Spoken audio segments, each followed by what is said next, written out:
Salam, hər vaxtınız xeyir olsun dəyərli izləyicilərim. Bugünkü videomda sizlərə çox ləzzətli bir reseptlə gəlmişəm. Mütləq videonu sonadək izləyin.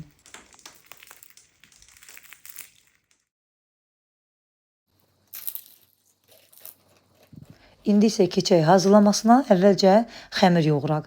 Xəmir üçün 1 kiloqram un götürürük. 1 kiloqram un üçün bizə lazımdır 500 ml su. Adi soyuq sudur.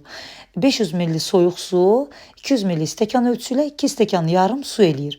Üzərinə 1 ədəd ağlı sarlı yumurta, 3 xörək qaşığı üzüm sirkəsi, 4% üzüm sirkəsindən istifadə etdim. Olmasa alma sirkəsindən də istifadə edə bilərsiniz. Və üzərinə dolu olmayan 2 çay qaşığı duz əlavə edirik.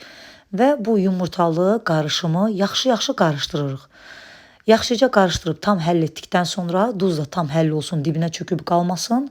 Və unun orta hissəsində bir belə əlimizlə oyuq açırıq. Və həmin bu qarışımı içərisinə əlavə edərək yumşaq bir xəmir yoğururuq.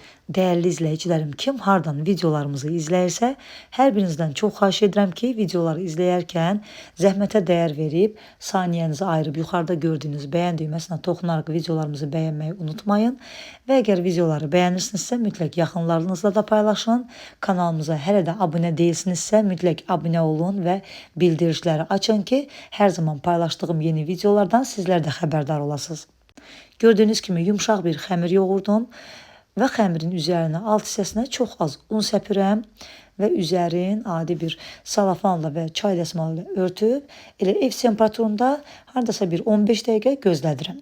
15 dəqiqədən sonra xəmiri götürürəm və masanın üzərində eyni bərabərdə olmaqla gözəyarı olaraq 2 hissəyə bölürəm və hər birini ayrı-ayrılıqda kündələyirəm. Kündələrin də üzərinə, altına azca un səpirəm və üzərlərini örtüb yenə də bir 15 dəqiqə gözlədirəm. Burada gözlətmək mütləqdir ki, yayanda yuxalar rahatlıqla yayılsın. Əgər kündələri gözlətməsək, kündəsini almasalar, dinlənməsələr, onda biz yuxaları bu böyüklükdə aça bilmərik. Mütləq dinlənməlidir. Dinləndikdən sonra ayrı-ayrılıqda bir-bir kündələri götürürəm, un səpirəm altına, üzərinə. Və gördüyünüz kimi taxtanın üzərində yayıram. Mənim yaydığım taxtanın dairəsi 65 santimetrdir. Bunu da qeyd edirəm ki, kündələri yayarkən sizlər də təxmini olaraq biləsiniz ki, yəni 65 santimetr dairədə yaymaq lazımdır kündələri. Kündəni yaydıqdan sonra kənarlarını da biraz incəldirəm. Və artıq demək olar ki, kündəm hazırdır. Əvvəlcədən mən yağı da əritmişəm. 250 qram bizə kərə yağı lazımdır. Kərə yağını əritdim, hətta qaynatdım ki, tortasından ayrılsın. Süzgəcdən süzdüm ki, içərisində gördüyünüz kimi qətiyyən tortası olmasın. Ayrandan ayrılmış olmalıdır kərə yağımız. Və beləcə bol kərə yağı ilə hər tərəfini yağlayıram. Onu da qeyd edim ki, kərə yağını əridib tortasından, yəni ayrandan ayırdıqdan sonra mütləq çalışın ki, biraz yağ soysun. Yəni soyuq halda kündənin arasına çəkin. Qaynar halda qətiyyən istifadə etməyin.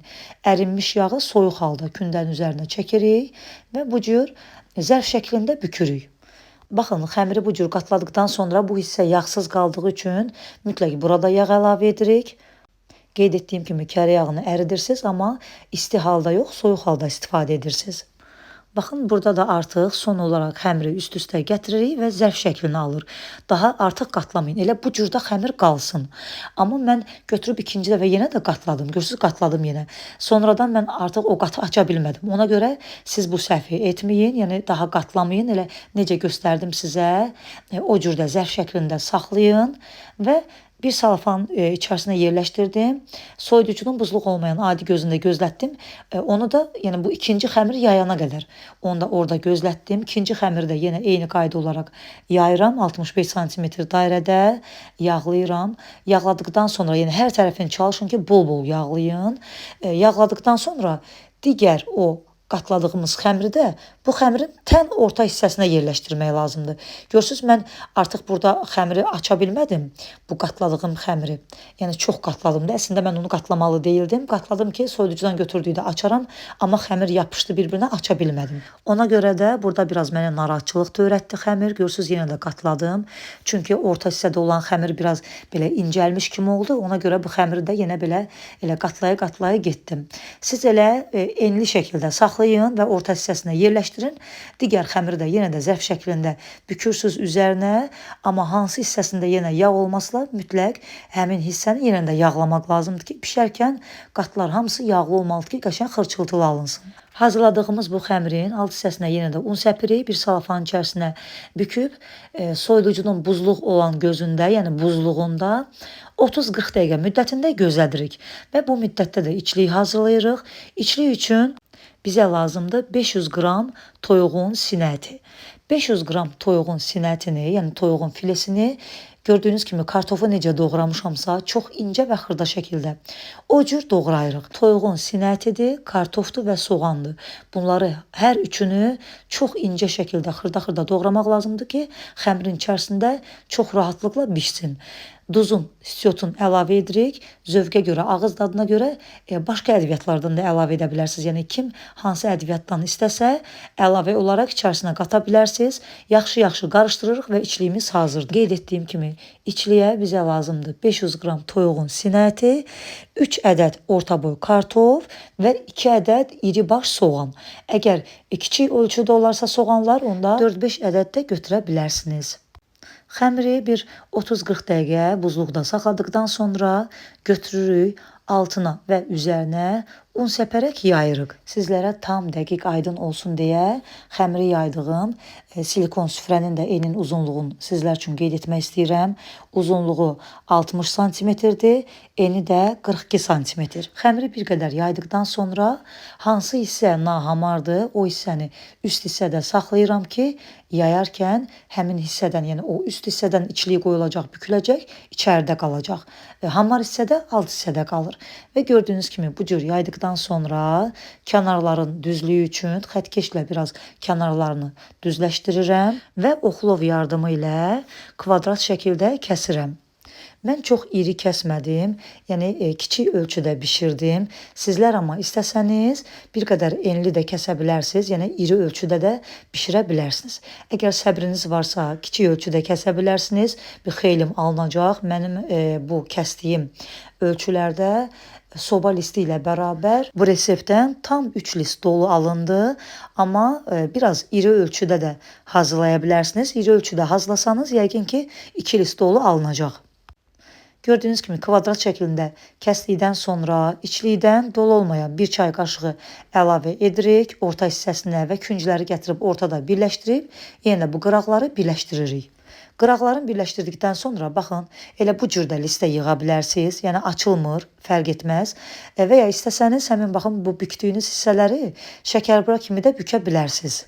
Yəni fərq etməz, hər iki cür edə bilərsiniz, qətiyyən açılmaq olmur.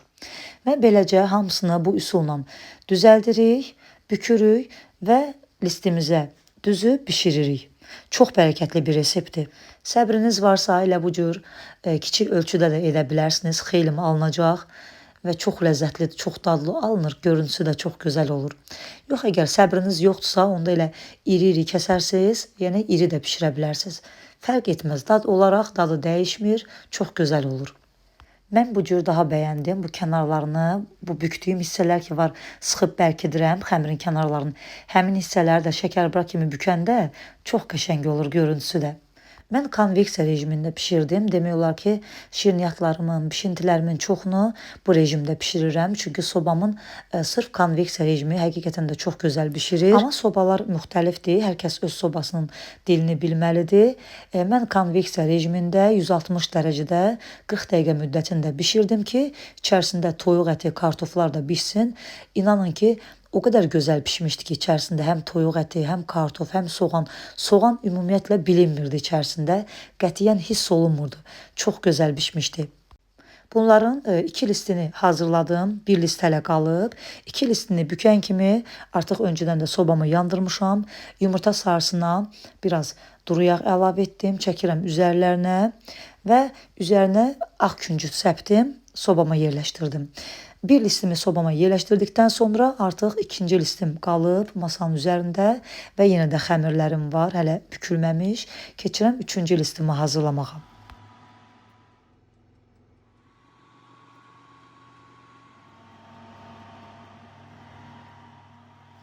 Və budur. Gördüyünüz kimi artıq hamısı bişib hazır oldu. Gördüyünüz bunlar 2 list olanlardır. Bir list bişən kimi elə isti-isti olarkən hamı tərəfindən yeyildi və çox bəyənildi. İnanın o qədər dadlıdır ki, yedikcə yemək istəyirsən, çox ləzzətlidirlər. Sanki qat-qat xəmirdir.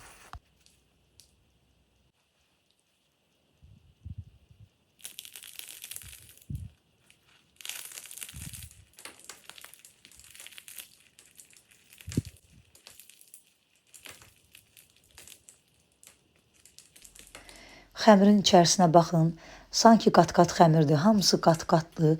Çox ləzzətlidir. Həddindən artıq o qədər dadlı alınıb ki, möhtəşəm bir şeydir. Yəni hazırlayın. Bilirəm ki, sizlər də çox bəyənəcəksiniz. Gördüyünüz, demək ki, bu sous da gavalı sousudur. Bunu mən yayda hazırlamışdım. YouTube kanalımda 3 dəqiqədən qısa videolarım var. Qısa shorts videoların arasında. Oradan bu gavalı sousunun hazırlamasını da tapa bilərsiniz. İnanın o qədər ləzzət elədi ki, gavalı sousu ilə yemək çox ləzzətlidir. Mütləq sizlər də hazırlayın. Göz haqqınızı halal edin. Hər zaman mənə dəstək olan izləyicilərim var. Onlara buradan öz təşəkkürümü bildirirəm. Ayrı-ayrılıqda hər birinizə öz minnətdarlığımı bildirirəm. Yeni videolarda görüşmək ümidi ilə sağ olun, salamat qalın.